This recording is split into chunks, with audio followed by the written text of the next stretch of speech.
Yeah, this is like a car crash. Oh, wow.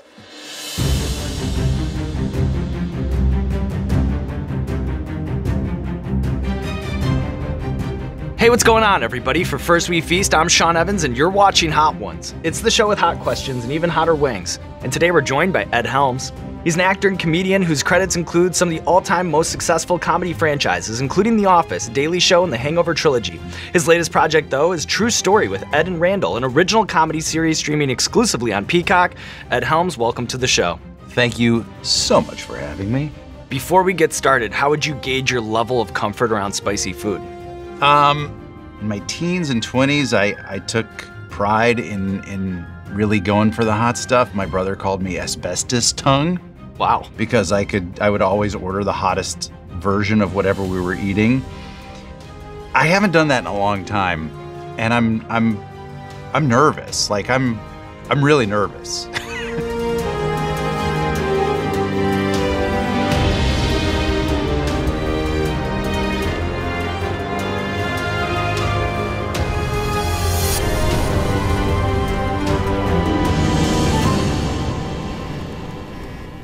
Good.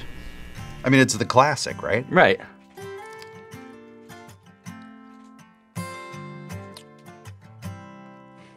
Piece of cake.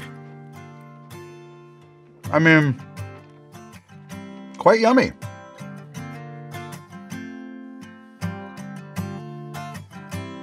So your new show, True Story with Ed and Randall, is a hybrid scripted, unscripted series where regular people tell you and Randall Park their craziest personal anecdotes, which are then brought to life through dramatic reenactments. How much of a good story would you say is in what actually happened, and then how much of a good story is in how the story gets told? Well, that's a great question. It's going to come down to the balance between the two, because something incredibly mundane can be so funny if it's told really well. I remember Lewis Black, back when I was on The Daily Show, we would be meeting up at a taping somewhere, like a remote somewhere, and he would just start talking about his trip to the location and about his interaction with the cab driver that was crazy, and then someone spilled coffee on. The dumbest sort of story, but he was so funny. He could just kill us with these simple stories. Then, if you have a story that's inherently crazy, then it actually doesn't need a whole lot of topspin. Where we got really lucky on this show is that the stories themselves are absolutely insane. And the people that we got on the show are amazing. They're just incredibly warm and hilarious and vulnerable people. Like, they really open up to tell us these stories. It's really cool.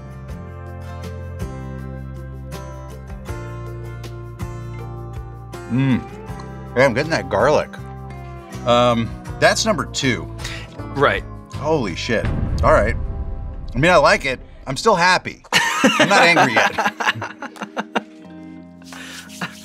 I'm going to take another bite. There you go. Because it is yummy. So one of my favorite parts about your conversation on Pete Holmes' podcast is when you recognize that the comedy club in Crashing is actually a replica of the Boston, since shuttered comedy institution where you began your career. Thinking back on those days when you were hosting the Monday night New Talent Showcase, what about that time in your career do you miss the most? And then what's a harsh reality about making a career in comedy that you had to learn the hard way? Great questions. I think what I miss most about that time was, it's sort of hard to articulate, but there's this feeling when you're in the comedy clubs as when you're really starting out and you're young and there's nowhere to go but up. You know, you're at the bottom rung and it just feels like anything's possible. Your dreams are still like tangible. And after you're in it for about a year or so, and it's down to like a pretty core crew of really committed comedians, you really feel a part of something, like a part of a comedy freshman class, if you will. And then you had upperclassmen that were like slightly more established. And then you had like, you know, the seniors that were out there like doing big tours and stuff. I don't know, I felt part of something. It was a special time. Calabria. Very sophisticated sauce. Yeah, I like it. Is it true that the bathtub scene in Jeff Who Lives at Home came about with the Duplass brothers, basically just pointing cameras at you and Jason Segel and then just letting you riff in a 40-minute long uninterrupted improv session? Yes. But actually, that was the whole movie. The entire movie was improvised. So I remember getting the script and being like, oh, this script is so great. I can't wait to do this. This will be so fun. And then Mark and Jay were like, yeah, but you're not doing any of those lines. You're not going to say any of it. What? Yeah, we're going to improvise the whole thing. You and Jason are just going to like, this was improvisation in the service of like making the dialogue sound as real and visceral as possible. And that was really a fun challenge. I'm super proud of that movie. I'm glad you brought it up because it doesn't come up very often. And it was a great project.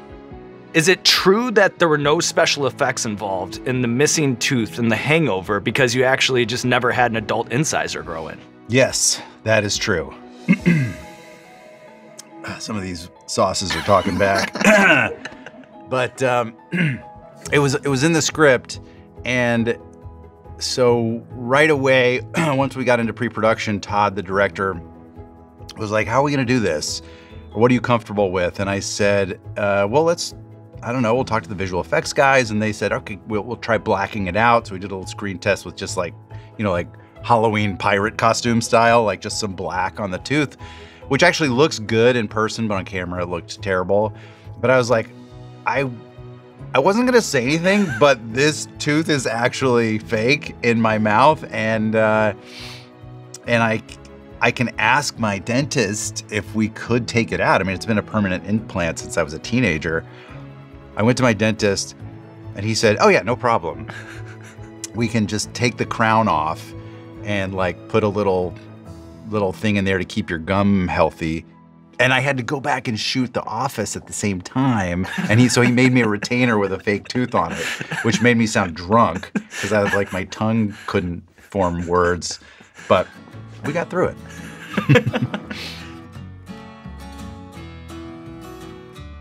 Angry Goat Pepper Company. Let's do it.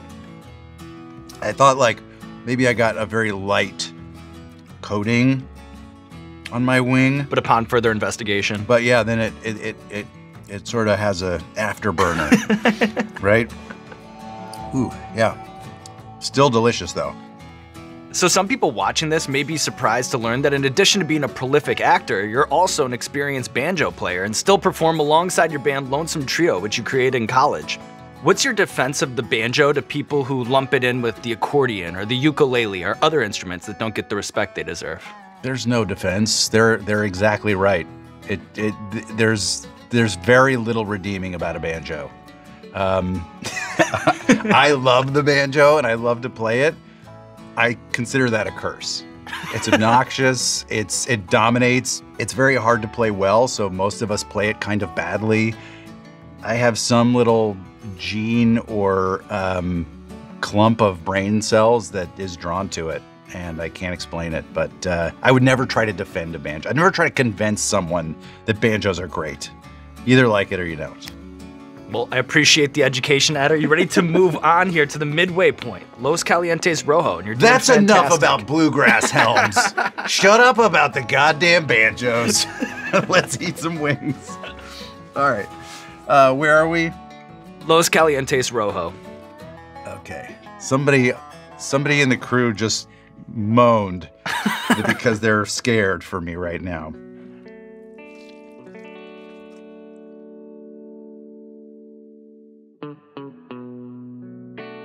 I feel like when you take that first...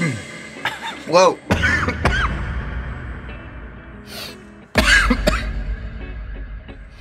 When you take that bite and you're like, okay, all right. It's kind of like when you sit on a roller coaster and the lap bar comes down and you're like, okay, all right, no big deal. So you're going up the hill. And then once the sauce kind of like hits your whole mouth, that's when it expresses itself. Right. You know? All right, Ed, we have a recurring segment on our show called Explain That Gram, where we do a deep dive on our guest's Instagram, pull interesting pictures that need more context. So we'll pull the picture over here on the monitor, and then you just tell us the bigger story. Great. Can can you give us one highlight and one low light from competing in the Malibu Triathlon? That's hilarious. The low light of the Malibu Triathlon for me was that I was entered in the celebrity heat. And what that means is that, you know, the heats of the triathlon go from fastest to slowest. So the first heat is actually the professional triathletes, and then they get slower from then out. But they stick the celebrity heat second, okay? So the celebrities, doesn't matter how fast or slow you are as a celebrity, you're in the second heat. And I'm a really good swimmer, so I actually did pretty well in the swim. But then for the bike and the run portions, the entire rest of the time, I was just getting passed the whole time and really humiliated. Everyone's like, seriously, Helms, you can't even keep up at this point? But I just was, I was doing my own thing, moving at my own pace. This next one is the Queen Majesty, Cocoa Ghost. Okay. Oh, chocolate. I like, right? Cocoa. Not the kind of chocolate. It's like Cocoa Ghost is like chocolate. Yeah, but then like a cereal or something. But then, Cocoa Ghost. But then Ghost is scary. I don't know.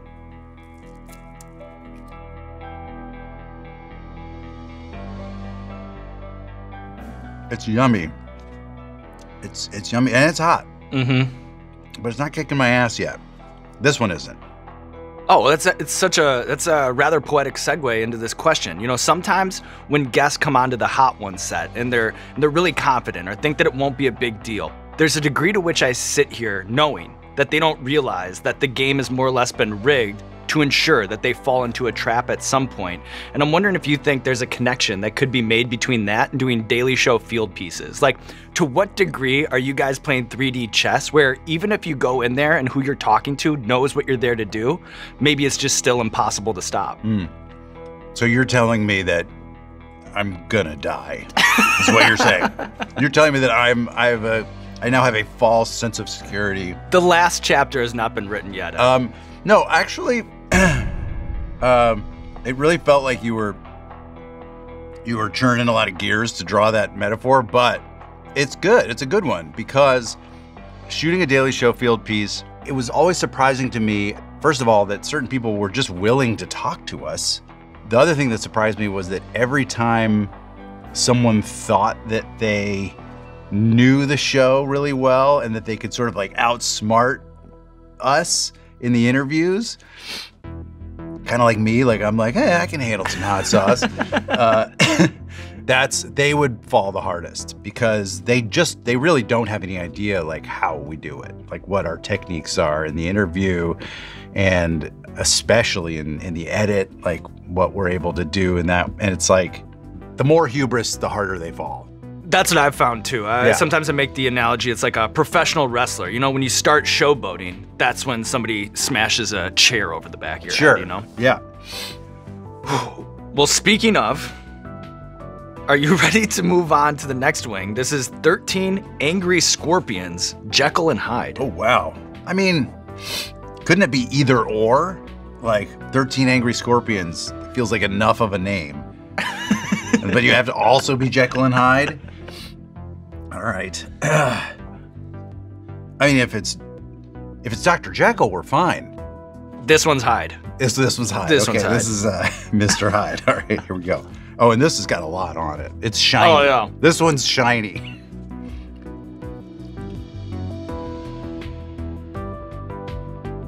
I feel like this is like 20 or 30 scorpions. I don't know if they told you, but I have to go do another interview after this. I can tell because of like where the time slots are. You know what I mean? Like the 1 o'clock start, I'm like, oh, well, they probably have more to go after this. I'm gonna be a disaster. Or no, I think it'll be better. It'll be better as a result. You're right. You're right. We're gonna provide the rocket fuel for the rest of your press day. Yeah, that's got a lot of kick. So I've heard you describe the process of creating the Andy Bernard character as one of the most thrilling creative endeavors of your life. Was there a particular Andy Bernardism or piece of backstory that helped you crack the code on that character early on? I love that character so much, and I'm so proud of the work on that show.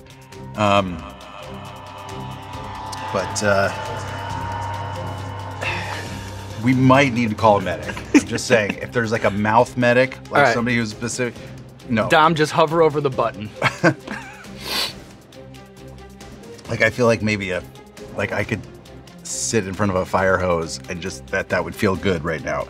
The most exciting part about the creation of that character was the tit for tat between performing and the writers writing. So they would endow Andy with something really funny, and then I would put some top spin on it when I was improvising during a take or something. They would see that, like that, and add more to that. And so it really was this feedback loop. And in that first season, he became a very rich and complex, nuanced character very quickly because we were just having so much fun kind of psychoanalyzing this guy. That's how the 8-episode deal turns into 6 seasons. That's right, yeah. All right, Ed, how we doing? We're good. I mean, my nose is sprinting, but let's do this.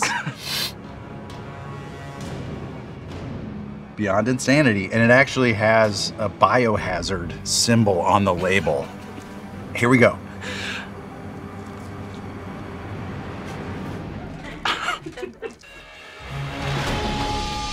Oh yeah. Oh wow.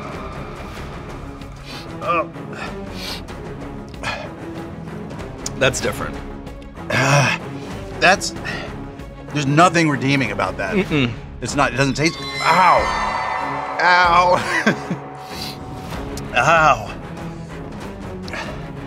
So I always think it's funny when things like boiled peanuts from the Methodist Men of Inglewood Church in North Carolina become coveted items in the gift guides of fancy food magazines. Oh my God. As an Atlanta-raised, polite Southern boy yourself, what role did roadside boiled peanut stands play in your life? Are you seriously trying to do this interview still? Like, this has turned into like a, yeah, this is like a car crash. Oh, wow. That is so brutal. Wow.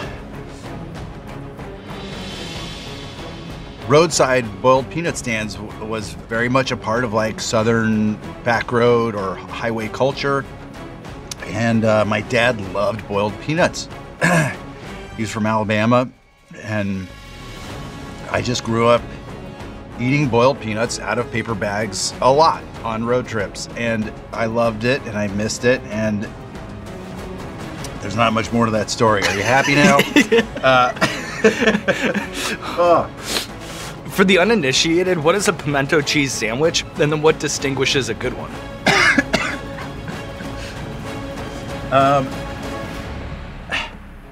Okay. A pimento cheese sandwich. I mean, it's amazing how good you are at just staying on track. So I'm just gonna I'm gonna rise to your level. I'm gonna try to answer these questions. Connect wavelengths. Even though I'm gonna need a defibrillator very soon. Dom, get that medic. There is no bad pimento cheese. I've had the gamut. Like, my elementary school would give pimento cheese sandwiches on field trips, and it was like Wonder Bread with like the crappiest ingredients. Delicious. I loved it. And then my mom would make like this exquisite recipe with like all kinds of spices and stuff. Also amazing. I'm throbbing. The front of my face is throbbing. This is doing permanent damage. Like, this is doing damage to my mouth, and it's doing neurologic damage. Like, I can't think straight. I'm unable to like carry on a coherent conversation with you. Equilibrium. I'm drooling. Things are coming out of my mouth. I can barely feel it. Oh, man. This is also bringing out like the inner masochist in me. Like, I'm having fun. Like, I do want to keep going. Oh, I should have taken a Pepsid before this. Ooh, yeah. Okay, extra mean green, pucker butt, great name.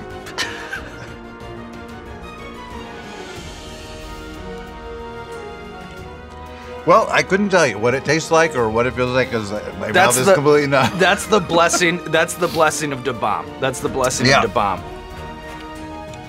But just having something in my mouth is a little bit soothing, so I'm going to take another bite. Wow.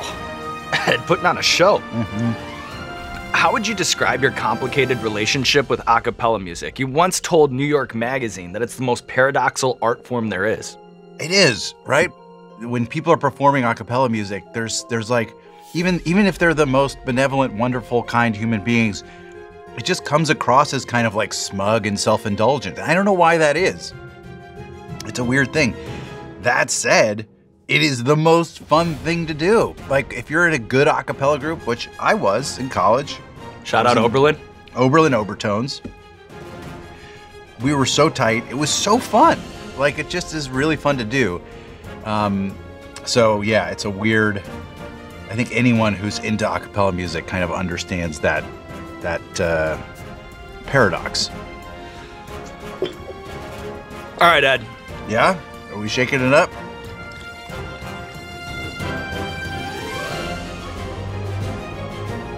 You don't have to if you don't want to. Of course, I'm not gonna buck a tradition. Are you kidding me? Seriously? Like 2 drops? That was like 4 drops. And you were like... Just looking out for the rest of your day. Okay, good. Thank you. I'm gonna trust you. Cheers, Ed. What a ride. Hey, yeah, this is super fun and cool and harmful. Here we go.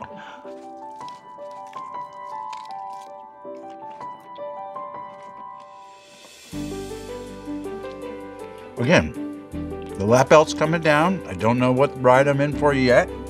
This one, it billows a little bit. It grows a little bit. But don't worry, because while you enjoy that wing, I have a nice long wind up for you. Because at long last, we can call for the check here on our bizarre dinner date with the wings of death. And if we've learned anything along the way, Ed, you're a man of many talents, from stand-up comedy to acting to playing the banjo. But I know that it all began, the roots of it all, were in commercial narration. People might be surprised to know how prolific you were as a voiceover actor, but have you ever done an ad read with 1 billion Scovilles coursing through your body? Today, just maybe, if you'll humor me, I have some ad copy for you, and I'm hoping that we can close out the show today with some throwback Ed Helms commercial narration. Yeah. Well, you did your research, by the way. You've asked some very, some sort of deep-cut questions here. I'm very impressed. And yeah, not a lot of people know I used to do voiceover for commercial, but I did, and I will do it for this. If you or a loved one has been diagnosed with mesothelioma, you may be entitled to financial compensation. Mesothelioma is a rare cancer linked to asbestos exposure. Exposure to asbestos in shipyards, mills, heating, construction, or the automotive industries may put you at risk. Call that 800 number right now. Wait a minute. Look at you, Ed Helms. Did I just endorse something? It's some ambulance chaser law firm or something? What just happened? Taking on the wings of death and living to tell the tale, and now there's nothing left to do but roll out the red carpet for you. This camera, this camera, this camera. Let the people know what you have going on in your life. Well, thank you very, very much. This was super fun, and I have a new show coming out on Peacock. It's called True Story with Ed and Randall. Randall Park and I sit down with real people and we hear real true stories from their lives. It is incredibly funny. It is incredibly warm-hearted and poignant. It's just a fabulous show and I'm incredibly proud of it. And so proud that I would even drink all this hot sauce just so that I get 10 seconds to talk about it. Well, lucky for us. Cheers. All right, thanks so much, Ed. Yeah, cheers. Cheers. Thank you, super fun. And you did it. You did it. Thanks for doing so much research. You guys really, you got into some, obscure stuff. I appreciate it. Well, if we're gonna have you eat these wings, then we gotta meet you halfway. Make it worthwhile, absolutely. And we're gonna package up those sauces for you to take home. Don't bother. Hey, what's going on, Hot Ones fans? Sean Evans. Just want to say thank you so much for watching today's episode. And if while you were watching, you thought to yourself, you know what? I would love to try that at home. Well, guess what? Now you can, because the Season 17 Hot Ones hot sauce box is now available. Heatness.com, heatness.com, heatness.com to get your hands on the sauces. Look at how it looks on the inside. So pretty. Whoa, we got boom mic problems. The box is so big. And you know what? Always with the cautionary tale, be careful around the eyes. Hot Ones, Season 17, the full sauce lineup, now available at heatness.com.